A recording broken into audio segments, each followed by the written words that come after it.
The BetterMan Podcast is sponsored by. When we launched Art of Homage a few years ago, the goal was to create concepts so good that they led to conversations about Jesus. Whether you're in the mall, the airport, a restaurant, or church, we can express our faith and still look good while we do it. The BetterMan Podcast is sponsored by Aroga Drive. Drive is the only natural product that provides sustained energy and helps boost your mood. Check out betterman-drive.com.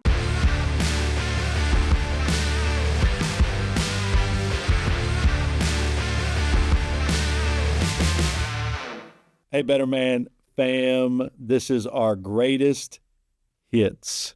Man, we're so happy to dive deep into the archives and give you one of the best played, most listened to podcast in our 3-year podcasting history.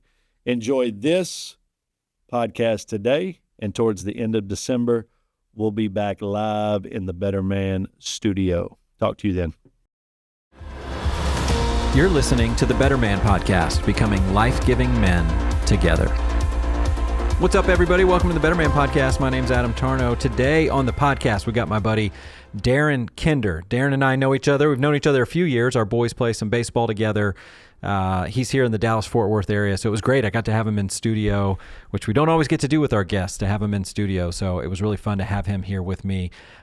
Darin is a Secret Service agent, right? That's what he does right now, full-time. He's got a really cool job, and maybe the first one I've ever met. So, like, he wears the suits and the ties and the cool shirts and the amazing sunglasses, and I'm just kicking myself that I didn't ask him about his sunglasses collection, because I'm sure it's just epic, because those guys have the best sunglasses. But anyway, he's got a story of survival, because he, at that point in his career with Secret Service, on 9/11, 2001, he was in New York City. And not just in New York City, he was actually there at the Twin Towers, and has a pretty remarkable story to share.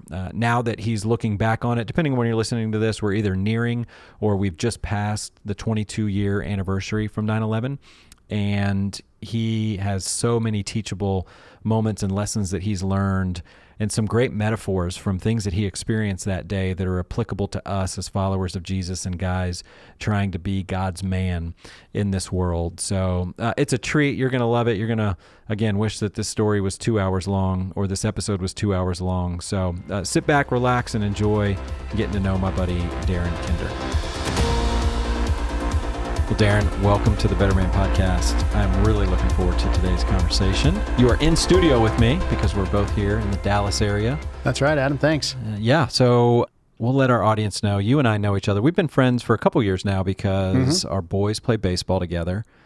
And so that's how we first met. And then Holford said, "Hey, you need to make sure you talk to Darin and hear his story." And he said the same thing to me. That's right. And well, your story's way cooler than mine. So he said, he's in the Secret Service. And I just remember going, okay, that's pretty cool. And then he talked about how you were up in New York on 9/11, and we're going to talk about that here in a second. But I remember when he said you're in the Secret Service, I thought, oh, that's pretty awesome. And I don't think I really know exactly what the Secret Service does. So when you and I had lunch to get ready for today, that was one of the first questions I asked you. So clear up the air here for some of our friends so we can all sound smart at parties or around our families. The history of the Secret Service is what? The history of the Secret Service is what? Well, it's a dual mission agency. Our bread and butter, what we're known for, is that protective mission. Protecting the president and the vice president, foreign heads of state when they visit the country, and several others. But the other side of the mission that is not as well known as we do in criminal investigations as well. Mostly financial-based crimes, money laundering, counterfeit money, credit card fraud, those kinds of things. Yeah. So it's like, it feels like two completely opposite things, because it's put your life on the line over here. Right. And over here, let's look at a lot of spreadsheets and try to take down some crime rings every once in a while. Right. I'll give you one guess as to which one I'm better at. It's not the spreadsheets, really. But it is two completely different worlds. And because of that, we look for very special people, unique people to fulfill that mission. And it's not easy, but it's a good place to be. Yeah. And what I didn't know, what you told me, was the second mission that you talked about is where it really started, right? That it started somewhere after the Civil War because of what was going on with counterfeit money in the country. 1865, it was established to combat counterfeit currency. Yeah. I think I haven't said this stat in a while, but I think 7 out of every $10 in circulation were counterfeit at the time, immediately after the Civil War. So, ironically, it was President Lincoln's last bill that he signed into law was the bill establishing the U.S. Secret Service, and then I believe days later, ironically, he was assassinated. Yeah. But we would not pick up that protective mission until about the turn of the century. Okay. That's so interesting. I mean, I'd like to have been a fly on the wall during that meeting to go, okay, because who was it? Taft that was assassinated, or who was the president that got that? McKinley. McKinley. Okay, yep. so McKinley. I hope I have my history right. Yeah. So to just go, okay, we need to add this level of security for president, vice president, other heads of state. Who's going to do it? Right. Just go, Secret Service. The counterfeit money guys. Sure. Let's it go makes over perfect there. sense. That does. Well, anyway, that's just fascinating. So that's good trivia. We're all guys that listen to this, so we love trivia. And so now, next time we do trivia night, we'll know the history of the Secret Service. So I love that. But really, we brought you on here today because you do have an amazing story of survival to talk about. Some things that you learned. Now that it's been almost 22 years since 9/11. And some things that as you've gotten farther and farther away from that day, some things that you've learned that apply to your walk with Jesus right now and the way that you seek to lead and love your family and those around you. So let's do this. Why don't we just set up some context? Like, why were you in New York City on September 11th, 2001? What was going on in your career at that point that had you up there? Yeah, at the time I was what I call a baby agent. I was young and dumb, 27 years old, maybe a year and a half on the job. Okay. And I was assigned to the New York field office, which was, for field office, the largest field office, at least at that time, in the country. I was there. I had started in February of 2000. So like I said, about a year and a half, my wife and I were living there. We were fairly newly married, no kids, living the urban life. I couldn't believe it ended up doing 10 years there. But so I was assigned to New York field office, doing that investigative role. But New York being what New York is, Secret Service protectees are always coming in and out of New York City. Yep. So it was a perfect place, perfect training ground for the job, because you were doing investigations and protection. All the time. So you got to do both missions. It wasn't just one. Perfect. Or the other. And so you all that morning, when the first plane hit the tower, you were in one of the adjacent towers. Is that correct? That's right. Our office was in 7 World Trade Center. Okay. So that was the third largest building in the complex, directly across the street on the north side from World Trade One, the North Tower. Yeah. So just take us from there. So you had just gotten done working out, right? Mm-hmm. You guys that was your thing in the morning. You work out. What time is it? What's going on? And let's go from there. Yeah, some of the things you learned. That first impact, if I have my memory correct, is 8:46 a.m. So I was in the gym and had just finished getting dressed or whatever. And the odd part is we were all wearing suits that day. Oddly enough, contrary to what people believe, we don't always walk around, like monkeys in suits, right? With the cool sunglasses. Exactly, with the cool sunglasses. But we had a huge meeting that day, a planning meeting for a big event that was going to happen in a few weeks. So mostly all of us were wearing suits. And when we were told to evacuate and, make a long story short, I mean, there's a really long version of this story, obviously, that we're not going to cover all of that today. But to make I'll just abbreviate some things. We just, we evacuated, we got outside, and I'm right there on Vesey Street looking up at the North Tower, the north side of the North Tower. And that was where the first, plane impacted, seeing the flames pouring out. And, I knew right then it was game on. Yeah. I knew what I don't know if it was my training. I don't know if it was instincts or what, but I knew that wasn't an accident. Yeah. I knew they had, terrorists, many years earlier had tried to take down the towers before with the car bomb. And in my mind right away, it wasn't a holy response. I was angry. I was fired up. But I knew it was time to go to work. Yeah. And that's interesting. So if you go down to Atlanta, Georgia, I also had just gotten done doing some things that morning, getting out of the shower, radio on, and the DJs just said, hey, if you're near a television, turn it on. There's something dramatic going on. Right. in New York. And so I'm watching the Today Show or something like that after. So this would have been shortly after, maybe right around 9 o'clock. Okay. And everybody from that perspective, what we were hearing, didn't have the same instincts as you. We were kind of like, oh, that's so tragic. A commercial, something must have happened with a commercial liner and all that kind of stuff. And then when we were watching, obviously a few minutes later, the second plane hits and you knew, okay, this was something very different. So, so game on at that point. You're in your suit. This is not what you expected that morning to look like.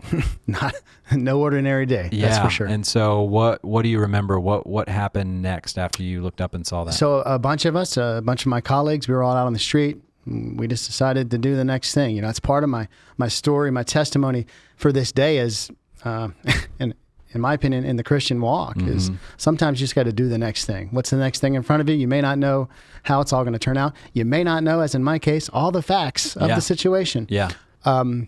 But you know what? When confronted with an issue, with a problem, when there's pain, when there's suffering going on, when there's hurt, sometimes you just got to do the next thing. And somebody's idea, I can't remember who, said, hey, why don't we get these first aid trauma kits, these huge first aid kits that we had for work, and start rendering some first aid. You know, nothing fancy, just standard first responder based training, right? Yeah. And so a bunch of guys got those what we call FAT kits.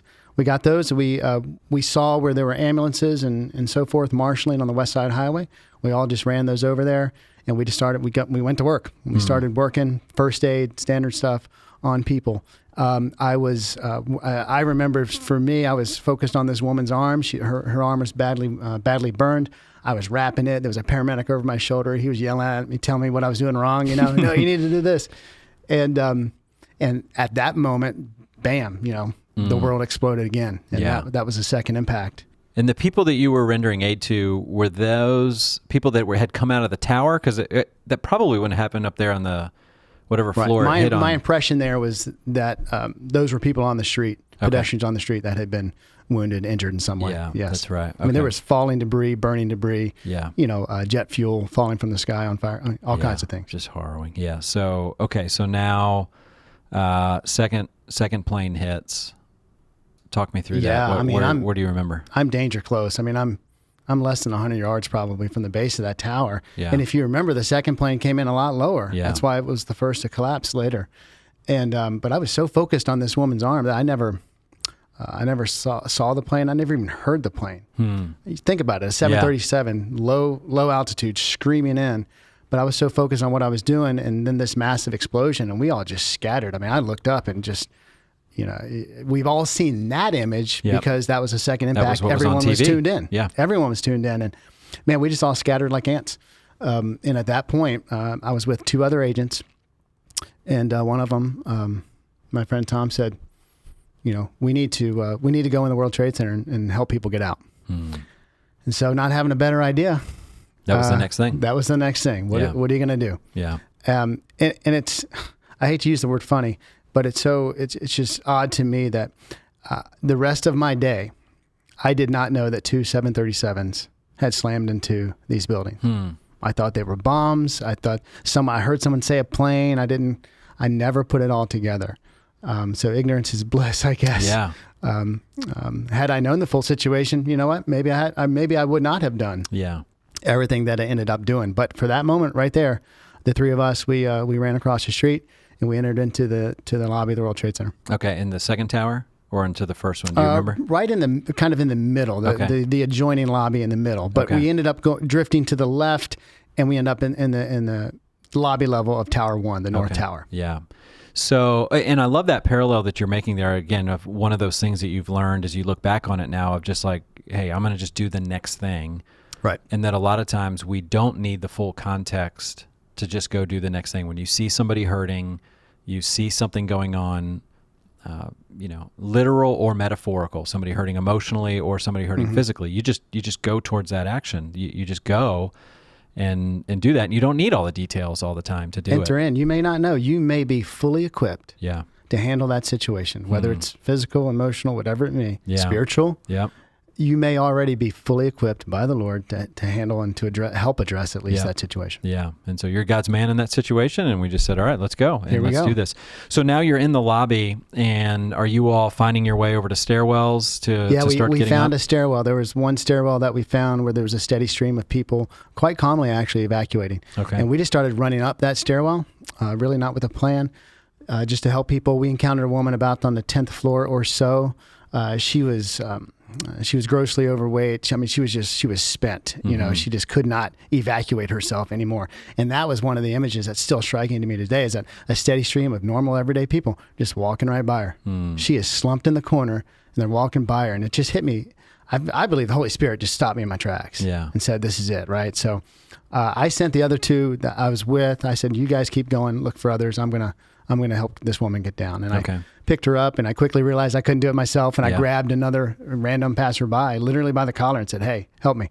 And we got her down to the bottom level there, handed her off to some paramedics, and then I went back up trying to look for my guys. Yeah. A lot of my story, honestly, from that point on, a lot of my motivation of my story is trying to find my guys. Interesting. Trying to find my colleagues, trying to work in a team dynamic. And so as men, one of the avenues to being a better man is being a better man with a brother on your left and a brother on your right. And that's what this ministry preaches. And that's one of the things I love about it. Yeah. Doing all these things alone, you could be effective, but it's such a force multiplier when you're doing it with your guys. That's amazing. I love that.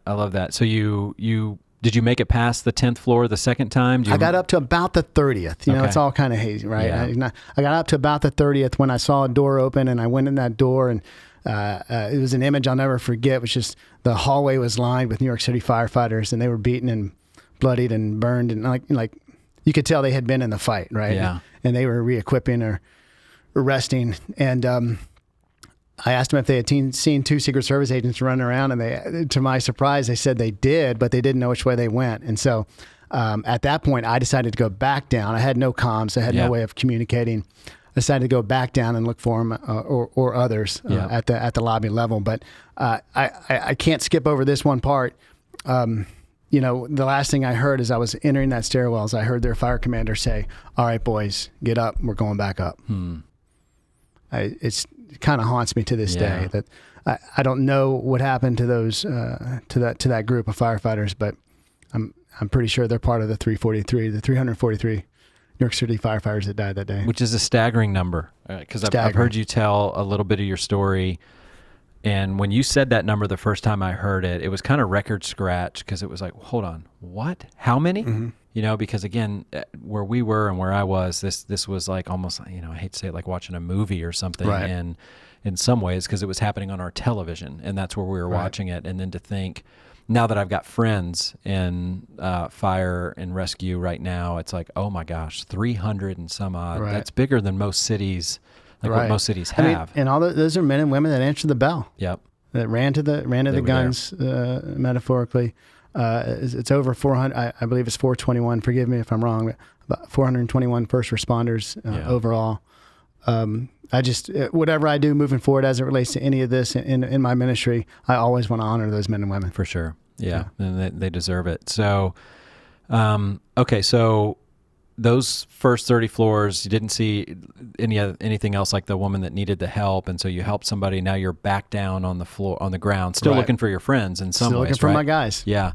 What happened down there? Did you find them right away? Did other events take you other places? I went outside the complex. I was on the corner, not the corner, but I was halfway down the block on Church Street, and about midway through at the World Trade Center complex, and I heard a high screeching metal on metal kind of sound, and I was talking to an NYPD officer. I looked up, and that's when I saw the top of Tower 2 buckle and start to come down. And I was, maybe 100 yards or less from the base. And my first instant thought was, I'm dead. And my second thought, which I believe now, was the Holy Spirit was run. Yeah. And I ran. I was pretty fast at that time, but I wasn't gonna outrun that, Yeah. And I started running across the street, and there was a fire truck I was going to slide under for safety. I thought about it, and I kept running. There was a donut cart, like a coffee cart there next to a truck. I was going to get under that for safety, but I just kept running. And at that point, just large pieces of debris falling all around me. Bam, bam, bam, and then day became night. That cloud, that massive cloud that doesn't look as violent on TV as it was. It just sounded like a freight train barreling down my neck. And bam, that cloud just hit me. Day became night. I started staggering. I mean, my eyes, my mouth, my ears instantly just filled with pulverized concrete and so forth.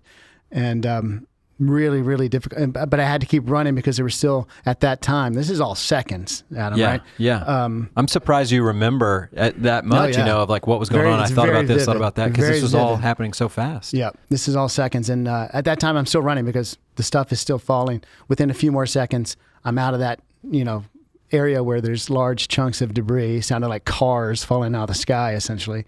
And I start to walk, and just in the darkness. And that's when I saw the strangest thing. I looked out the corner of my left eye, and I saw sunlight. And I was like, there it is. Get out. That's my out. Let's get out of here. And I stagger across the street, and I realize I'm looking up a very narrow alley. I'm looking north. At the end of the other alley is sunlight.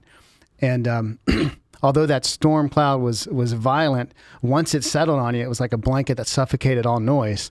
And the one vivid memory I have of it is cries in the darkness. People yelling, people calling out, I can't see, I'm hurt, somebody help me, where am I? So as my plan was to escape this darkness and go to the light at the end of the alley, but I just stopped, and I think I wasn't thinking about it at the time, honestly, but I think the Lord just turned me around and said, no, be a beacon here. And I started yelling at the top of my voice, screaming, follow the sound of my voice. There's light this way. Come to my voice, come to my voice, come to my voice. And as these people would make their way to me, I would shoot them up the alley towards the sunlight, say, go, go, go. And is that not... the imagery is so rich. Everybody listening is going, okay, that sounds like... Most of your listeners are pretty smart, right? They know where I'm going with this, although it took me 10 years for the Lord to reveal it to me. That's awesome. But isn't that the beautiful metaphor for our job as men, especially as Christian men in this culture, in this dark culture, to be the man? It wasn't what I was doing at the time, wasn't what I was thinking, but metaphorically to be the man standing in the alley, pointing people to the light, pointing people to Jesus. I am the light of the world. Whoever follows me will not walk in darkness, but will have the light of life. That is Jesus. That's John 8. We need to be directing people to that. So that's one of the things in my ministry I try to challenge men. Men, what are you doing to be an ambassador of light, an ambassador of Christ in this world? How are you making an impact for Christ? We're ambassadors. We're a representation of. And we need to be introducing at every turn. We need to be introducing people to Jesus, and that looks differently for a lot of people. Well, praise God for that quiet voice and your obedience to that, because that is a rich imagery, and I love so much about it because it wasn't like you weren't saying, "Come to me." I've got. You're going, "Hey, follow this," and now it's over there. Follow this, now it's over there, and so that what is it? The old I'm just one beggar showing another beggar where the bread is found. And so in that instance, it's, hey, I found this light. I'm just showing you where this get out of this domain of darkness right now over into this kingdom of light. So absolutely. That's amazing. Okay, so you're over there. Did you, again, as best as you can remember, was that you're there for 15 minutes calling? Is that 5 minutes? Is it hard to tell? Time is so distorted in all of that. When I read the 9/11 timeline now, I'm like, wow, that all happened, and that because they have these timeline events, you can see. Maybe five to 10 minutes. I think maybe 15 people maybe made their way to me. Okay, that's cool. And so then, did you kind of at the end of the line, is that the alley where you went up to go find some light, or where'd you go next? The light was gone by the time I was done doing that. And I hunkered down into this little, looked like a little storage room in the alley for a little bit until that cloud kind of dissipated. And then I made my way out. And so just for speed of the story here, there's a lot of madness and craziness that happened between the two collapses. But to fast forward through that, I mean, just some of the worst things, like I carried a person down the sidewalk whose femur was just sticking out of his leg, like putting him in a shopping cart and me and another guy pushing him down. I mean, just crazy stuff. But fast forward all of that, I'm at the same corner, the same midway block of the same intersection. When I hear I don't know what led me back there, but there I was at the complex again when I heard that same sound, that same screeching sound, and I was like, I may be young and dumb, but I know what that is. I'm out of here, right? Yeah. I got a head start. I started running quicker, before it started collapsing. But again, the collapse, those pancaking floors, just each one getting louder. That freight train of that second cloud, and I was like, "Are you kidding me? Here we go again!" But I was able to just shoulder my way through a revolving door. I ended up in the lobby of a bank just as that cloud kind of overtook me. And do you remember, were you alone in there? No, there were other people in the bank. Yeah. And here's a cool part of the story. I fall down on the floor. I'm looking up at the ceiling, and I hear my last name. What? I hear Kinder, and I look up, and there's two of my dudes. There's two of my guys. No way. Now, two different guys from previously, but two Secret Service colleagues of mine. And I was like, not the two that you originally went into the tower two with. different guys. Yeah. And I have to jump ahead. Did you eventually find those two guys? We never linked up the rest of that day, but they did make it out. But they did make it out. Yeah, they Okay, have such a really cool, compelling story as well. Yeah, well. But these guys... Hook us up. We'll bring them on the BetterMan podcast. Exactly. We'll turn this into just a recounting of 9/11 stories from Secret Service perspective. But and so there was wind in my sails. Yes. So you found your dudes. Yeah, you found two guys. I was with my guys now. And we were like, all right, we developed a team right there. We waited about 10 minutes for that cloud to dissipate. We got about, I don't know, 5, 6, 7 men all right there. We're like, all right, let's go. Search party. Let's go. Come on. And so now we went back out, Adam, to the same darn intersection. That's where all my everything in my story happens. Everything's like a yo-yo back to that same spot. There's something there. I see that imagery of the bank, and I can think about times in my life when I'm at my lowest, whatever, right? If I go back to days when I'm single and you just feel like you're struggling with something and you confess it, and you see other guys there going, all right, I'm with you too. And that energy that can come back when you realize in the midst of this darkness, I'm not alone. And how that does put a pep in your step. And so you got to experience that on a totally different level. But again, these parallels are so strong. There's a lot of fear throughout that day. But I did a lot of things. When I was my least fearful is when I was with my guys. That's so interesting. And I think we have to apply that as men, as Christian men. We got to apply it every day. Yep. We can't live this life alone. We're better in that phalanx, that shield on shield, man on your brother on your left, brother on your right, and you can attack life. You can address the hard things of life in your own life and in others' lives. Better when you're doing it with your guys. Okay, so and I want to get to this final scene because I know where we're going to go and where we're going to crescendo with this because I think this final scene for you is so important, and there's really, again, just a lot of parallels for where we are in life over there. But so you link up with these two guys, you go back to that same intersection. Both towers are now down. Right. And so just real quickly, do you remember what was going on there at that time? What were y'all doing? Back to first aid? It was a hellscape everything was on fire. Office paper everywhere on fire. At the end of the day, my pants were about 3 inches shorter because my pants kept catching fire. The soles of my shoes were all melted and malformed. Police cars, ambulances, gas tanks popping off, exploding. Oh, just madness. And to make a long story short, there's one fire truck. I don't know how, Adam. There's one fire truck in the intersection that is not damaged. And one of the guys I'm with, one of my guys, says, hey, I think we should hook up a hose to this fire truck and start putting out all these fires. And honestly, my first thought was, that's dumb. We don't know what we're doing. The other guy says something to the effect of, well, I used to be a volunteer firefighter. Come on. I could figure it out. Yeah. And I was like, are you kidding me? It's like, if I had time, I would have been like, Lord, okay, all right, just do the next thing. Just do the next thing. Let's just do That's so good. And so sure enough, I grabbed that hose, and those two yahoos, they start, playing over there on the engine like they're kids or something. And sure enough, water starts pouring out of that thing, and they come join me, and we become this 3-man amateur hour volunteer firefighter crew for what seemed like an hour. Yeah. Just in putting out car fires and just doing the next thing in front of us. We're not changing the world, but we're just entering in. Just answering the bell. Answering the bell. I love that. I love that. And I love that you said that. Like we weren't solving the problem. We were just doing what we could in the moment to solve a few little problems that we're seeing, and that's better than just sitting there doing nothing. Right. And so and it's certainly better than running from problems. Yeah. Amen. Yeah. Okay, so you're there for what felt like an hour, and then this whole time you can't communicate with the crews? And so, I mean, 2001. Right. Where was cell phone technology in 2001? For us. I mean, not everyone had one. I did not have one. But Did you have a beeper? We had these pagers. You Yeah. know, those the Yeah, you texting did. pagers. You know, awesome. We had those. But all the comms towers were on the top of the Trade Center. Okay. So all of that. So eventually, and one of the guys I was with had a handheld radio, a Secret Service issued radio. Yep. I had left mine in my office. One of the things I could have used. Kinder. And like I said, young and dumb. Yep. But we eventually got word that of a rendezvous point that was about 30 blocks north or something. Okay. And so once all the real firefighters kind of overtook the scene from all other parts of the city, we just kind of shrunk back. We're like, okay, what can we do next? We did a few things here and there.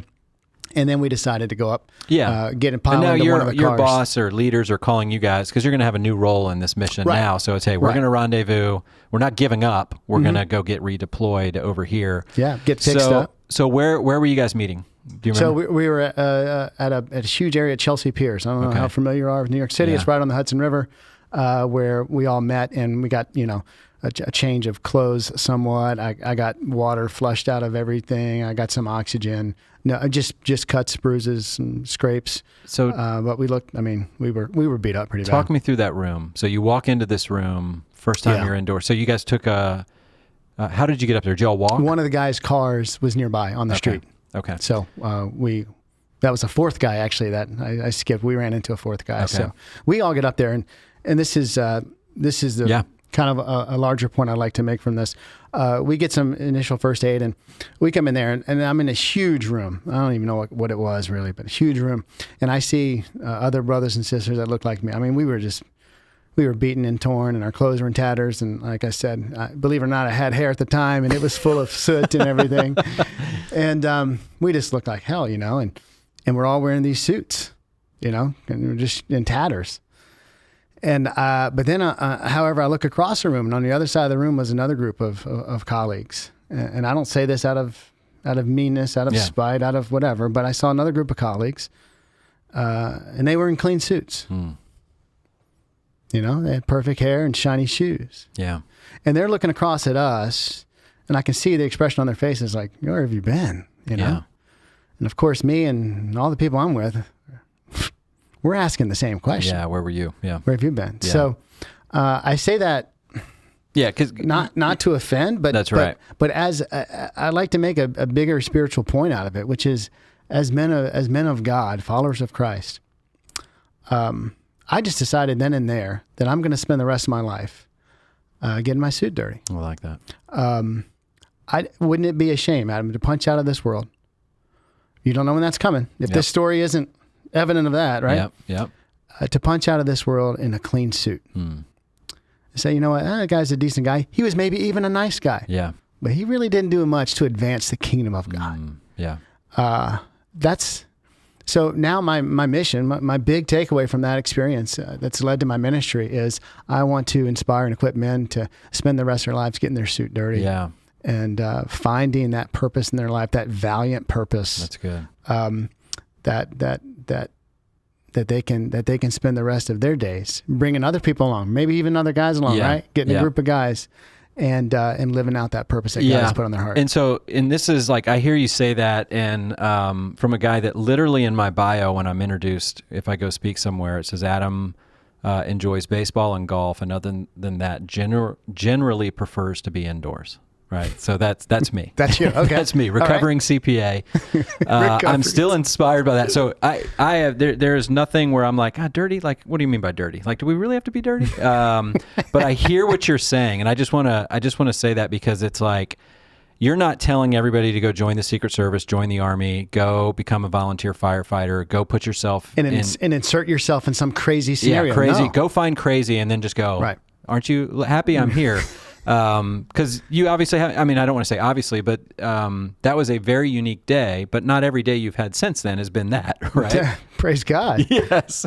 Yeah, no, my point is, hey, the dirty, what is the dirty? The dirty is, hey, what issue in this world grabs your heart? That's good. Stirs your soul, where the Holy Spirit just says, tells you, speaks to you, that's wrong. Yeah. Or there's a need there. Yeah. Or that we all have something that we are uniquely equipped to address. I love that. And it could be, I mean, with this, for me, like a personal interest of mine, as I potentially transition here in the near future, is I want to be involved in the combating child sex trafficking. Yep.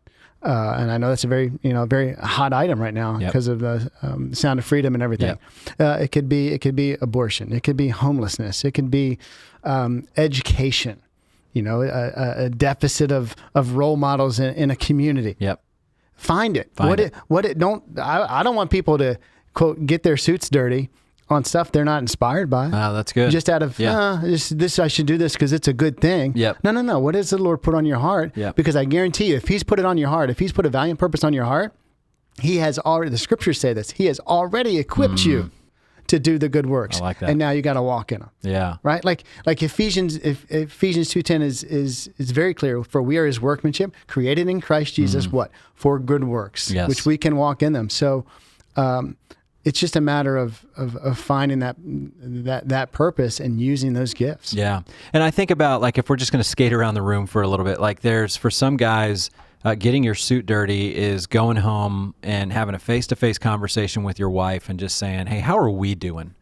Right? Just leaning in on that conversation. For some of you, it's getting your teenage son and just going somewhere shoulder to shoulder and just have a conversation while you're going there and just say, how are you doing right now? For some of us, it could be maybe we're feeling that tug to be a little bit more vocal about our faith at work, and that would be getting our suit dirty there. Maybe for some, it's like, we know we got somebody in the neighborhood that nobody's really reached out to yet, and I just need to go over there and just introduce myself, and rather than just running right in my house at the end of the night, take 5 minutes and go over there and start a friendship with that person. Because you don't know what's going on in that person's life. And all of it, and that's where it's like I've been writing down all the things you're saying, like with do the next thing, find your guys that cry in the darkness to direct people towards the light. I'm least fearful when I'm with others. For some people, it may be that, like just doing something with your church and getting that group of guys, going through BetterMan or joining a small group or whatever it is. Intentionally inviting someone, being prayerfully and intentionally inviting, hey, guys, I've heard of this program. I've heard of this thing. You guys want to start a group? Hey, some guys are going to say no. Yeah. But you know what? The guys who are supposed to be there, supposed to participate and supposed to contribute, they're gonna be there. I guarantee you, whatever it is, whatever getting dirty, I'm using air quotes here, is, I guarantee you this. It's not going to be comfortable. It's going to push you. Yep. And it may not even be, by the culture standards, as safe. Yeah. It's just, there's risk involved. Yeah. But the alternative, it's so better than the alternative, as you said, punching out with the clean suit. And even like when we find our guys, to even bring some of that language into when we're hanging out with one another, to celebrate the stains that we're seeing on each other's shirts and the, oh, look, your pants are 3 inches higher because they've gotten burned a little bit. That's awesome. Way to go. Way to be on mission. What's the alternative? Well, the alternative is, it's in Teddy Roosevelt's famous speech, the man of the arena, right? The citizen of the republic. The alternative is to be, his place shall never be with those cold and timid souls who neither know victory nor defeat. Preach. Cold, I'm so glad and you timid brought that souls. Yeah. Like, that's what you don't want to be. May it never be. And one of my favorite, one of my heroes of the faith is Dietrich Bonhoeffer. And one of my favorite quotes of his is this: the Christian life is less about cautiously avoiding sin and more about courageously and actively doing God's will. I love that. Yeah. So what if, BetterMan Nation, what if sin is bad, sin is evil, there's consequences to it? Yes. Sure. But what if we lived a life of courage with valiant purpose, that a life not focused just on cautiously avoiding sin, but actually engaged in seeking out and courageously living out God's will. Yeah. And that's what I want to call and equip men to do. And here's what I love about your story, Darin, is that as amazing as your story was, there may be some people that are sitting there going, I don't have a story like that, and you've got a story to steward. Right, you do from that day, and you're stewarding it well, and the Lord has given you plenty of opportunities like this and others, and to go and tell that story in both church context and non-church context. There's so many learnings that come from that, and you're doing a great job of doing that. But I love what you'll say is that that was a story of survival and, your words, a little bit of luck, right? I think you say dumb luck. dumb luck. Focus on dumb, yes. But there's a better story out there that you've got. That's not your most important story, is it? No. What's your most important story? like you said, that's a story of survival. Yeah. I have, and as Christian men, we all have, you have, a story of salvation. So a lot of guys will be like, hey, where do I start? Yeah. You have a story of when and how God ransomed and rescued you and I, right?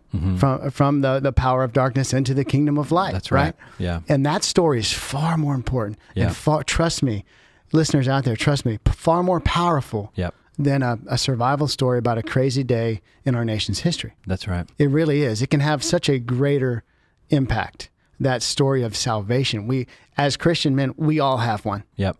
Yeah. So we've all got that dramatic story that is as worthy as any other guest that we've ever had on BetterMan to talk about their story. That story's dramatic, right? Yep. That story is dramatic. That caused our salvation story, caused the heavens to stand and applaud, Right. Because there was a sinner who was found and somebody who was rescued. That's a rescue mission that doesn't make much of us. It makes much of our Savior Jesus. And so that's where we can start. That's one way we can get our suits dirty. Right. It's just by learning how to tell that story and being more open to tell that story to others, because it's powerful. Right. Jesus says in Matthew 5, he says, Sermon on the Mount, I believe, you are the light of the world. Then he goes on to say, let your light shine before men. That's what we're called to do. Let your light shine before men. He continues, so that they may see your good works and give glory to whom? Pat on your back to yourself? Not us. Glory to me? No, glory to your Father in heaven. Amen. I mean, all men want to seek glory. Yeah. On the ball field, on the battlefield, in the corporate workspace, whatever. You know what? That doesn't last. Yeah. It doesn't sustain. Yeah. And sustaining contentment, sustaining, dare I say, joy. The world could need a little more joy, right? Yeah. That's found in the old adage, the secret is in the dirt, right? It's found in getting yourself dirty, getting your suit dirty, not for your glory. What glory do you want to? For the glory of God. I love it. Well, Darin, I feel like, man, we can go another hour because I want to know all those details, but we'll have to bring you on because there's some really interesting side stories to all of that stuff. But I really thank you so much I know it's been 22 years. You've been telling this story for a long time. And so I have about the 10-year anniversary is when I started sharing that story. Yeah. And I'm grateful. You gave us a gift today to come and share this story with us. You're doing some ways you got some projects going on to make the story more widely available here soon, to a larger audience. And so how can people stay in touch with you? Yeah. My ministry right now is called The Valiant Ministries. Okay. So the website is thevaliantministries.com. Okay. You can go there. You can click on a few links there, and connect with me that way. I like to speak. I speak at corporate gatherings. I speak at, in more, Christian gatherings, of course. Men's retreats, men's conferences. I mean, there's all, and it's more than this, right? Yeah. I mean, we're kind of, this is the tip of the iceberg. Yeah. Like you said, we could go on and on with some other things, but that's the best way to contact me. In the next 6-7 months, there's some bigger things coming with my ministry. It'll change. I'll have more time to really devote, because right now this is my part-time. This is your side gig because you're still a Secret Service agent. I'm still a Secret Service agent. in the Secret Service. So we're looking to do some things differently, but yeah, thevaliantministries.com. My email there is Darin@thevaliantministries.com. Awesome. Well, I'll put all that in the show notes for those that are driving around right now and can't remember that. So anyway, Darin, again, thank you so much for being on the BetterMan Podcast. Thank you. Darin, once again, thank you so much for coming in studio today, sharing your story with the BetterMan Nation, with the BetterMan audience. And I love it, like that point that you made, Darin, or to me, what I'm thinking about is just this idea, find your guys. And when Darin said, I am least fearful when I am with others, that really resonated with me. It just makes me so grateful for the other men that God has put into my life since I have been following him, almost, 25 years ago or so. Just God's kindness to give me a group of guys to be running with. And if that's you, if you find yourself just going, that's probably what I need. That's my next step. Like if we're talking about just do the next thing, I think for me in my walk with Jesus, it's finding my guys, trying to make sure that I've got some men that are walking through this world with me who can encourage me and who I can encourage. If that's you, I mean, listen, that's why BetterMan exists. This is what we want to do. We want to help you find your guys so that you can get your suit dirty and do the next thing that's right there in front of you that the Lord has for you. So if we can help you, please, please, please go to betterman.com. We've got tons of resources out there, ways for you can, groups that you can join, or ways for you to get connected, ways for you to bring this to your church. So go on out there. Don't waste this moment. Go out to betterman.com to learn more information.